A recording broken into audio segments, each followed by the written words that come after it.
Lactate threshold is another test, and it measures the intensity that an athlete is producing, either in terms of watts or running pace, right at the point that you cross over from using your aerobic system to using your anaerobic energy system.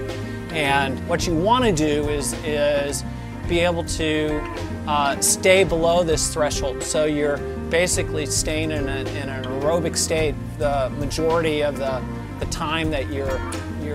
racing. And if you can imagine, you know, if you've got a series of hills throughout the course of a stage, and if Lance is very well trained and his power at lactate threshold is very high, when he comes to the climbs, as opposed to his opponents,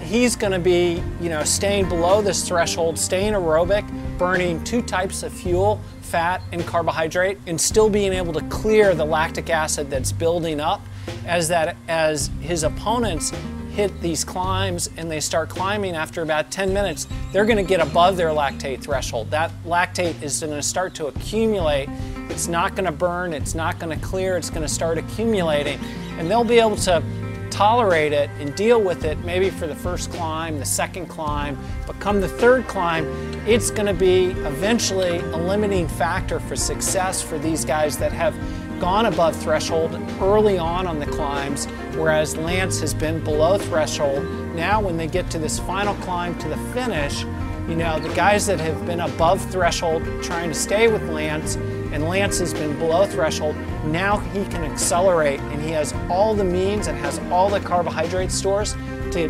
maximize his energy returns on a summit finish.